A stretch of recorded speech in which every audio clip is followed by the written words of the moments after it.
Welcome once again to a pod test. It is November 17th once again, and got a pile of pods here, and gonna go with this one first. Bam! It's an impressive pod. It is pretty huge. This is another mouthful to say. It is a 7-pot SR gigantic. Actually living up to its name now. This is the chocolate version. And yeah, it's pretty huge, as some people up here in northern Michigan say. So, let's cut her open and see what the damage is going to be. I'm going to take off the stem right now before I get too far here.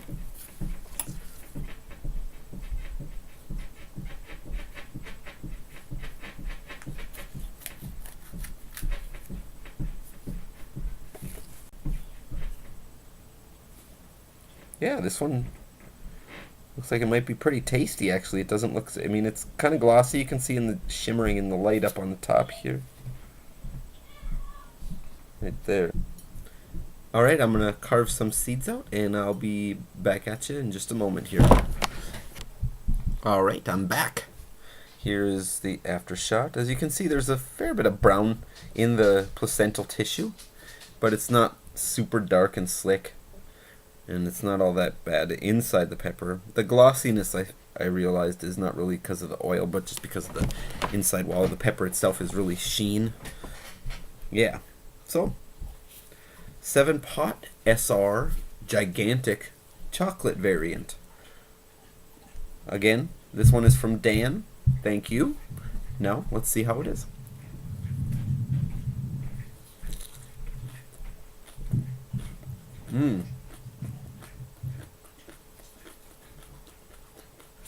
A little bit sweet, very, very tangy, really fruity flavor right off the bat, akin to other chocolate colored chin ants like the Jamaican hot, Congo, etc.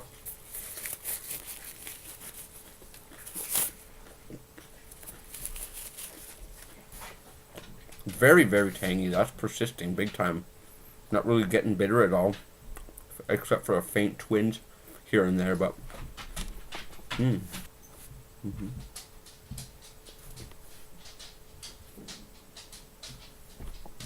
awesome flavor. It's a lot to chew up. It's a big pod. Oh, wow.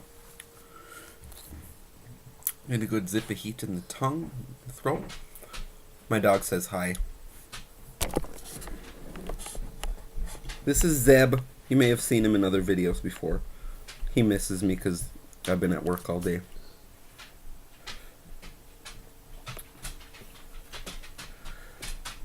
He's a good boy.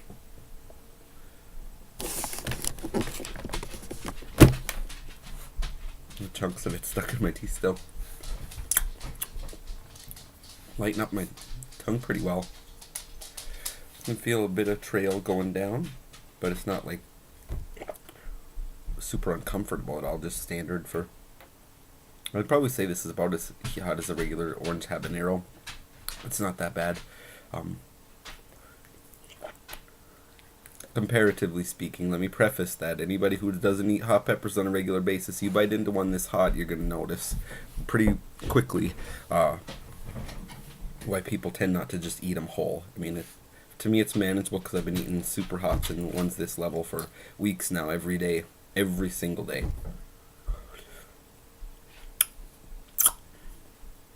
On a fairly good level, right on the top of the tongue. Faint warmth on the lips. Roof of the mouth is going. A little bit in the throat. It's not that bad in the throat.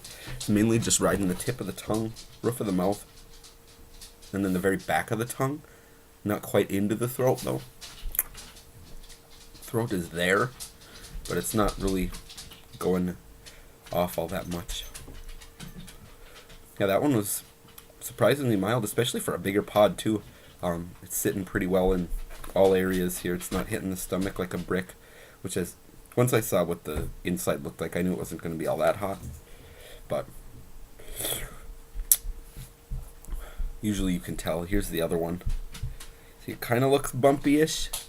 Part of that's an illusion caused by it being kind of... It's getting a little dried out. I've had this thing for 2.5 weeks, and I'm surprised they've held up this well. Thankfully, they have, because I had so many damn pods to test here. I wasn't sure if I'd get to them all. There were a few from Judy that I had duplicates of.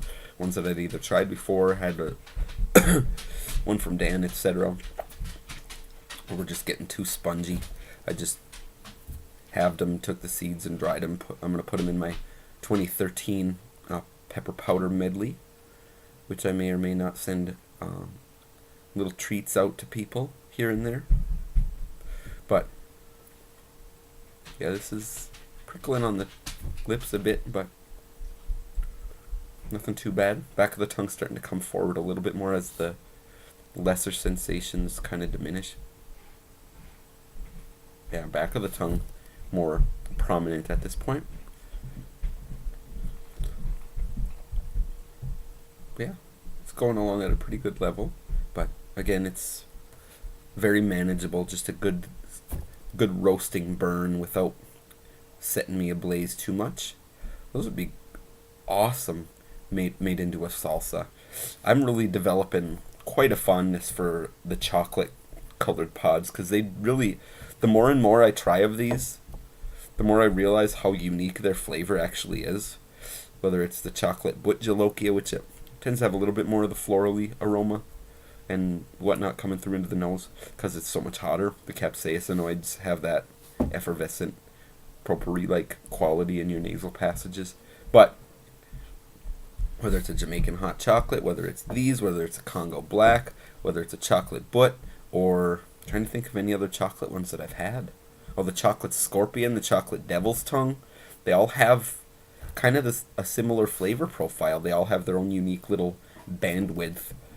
So it's, yeah, must be some chemicals or other that help contribute to the chocolate color that also change the flavor characteristics, because they're phenomenal tasting. All of them. They don't really taste like any of the other ones. They don't taste like the reds. They don't taste like the yellows. They don't taste like the peach ones or the white ones. The white ones even too are another one that has its own straight shot through the flavor regions that doesn't really touch any others other than that you can faint similarities to the other chin ends. That's about all you can say for the whites or for any of the colors. You know, it's like, okay, I could taste the chin ends quality to the flavor, but other than that, they have their own little niche carved. It's about calmed down at this point, so I'm gonna cease my ramblings. Thank you again, Dan. I really appreciate all the awesome pods, and I appreciate the time you took to label a little map in each box so I knew what I was getting into with all these, and for cataloging the seeds. Thank you guys for watching, and I will peace out for now. See you later.